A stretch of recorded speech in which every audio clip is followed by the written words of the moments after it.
কবি আনোয়ারুল হকের একটি কবিতা আমরা। হৃদয় জুড়ে বসত করে ভাটিয়ালি গান, কোন নদীতে জোয়ার মাখি, কোন নদীতে স্নান। মনের কোণে মেঘ করেছে, দেহের তলে রোগ, বিশ্বায়নের গুঁতোয় মোরা সম সমভোগ।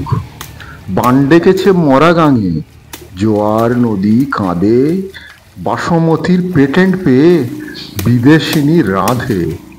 আমরা ছাড়ি পেটের বায়ু, ঢেকুর তুলি হাই, মিনিকিটের চাষ করে জোলো ভাত খাই।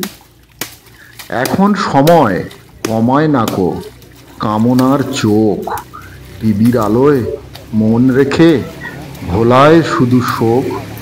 কিন্তু কেন বই পড়ি না, মুঠো কোণে পড়ি, নিজের দেশে জন্ম নিয়ে অন্য দেশ গড়ি। জবাব যখন দিতেই হবে, সময় তখন নাই, বাংরেজিতে কথা বলি, ওয়াটার কিনে খাই।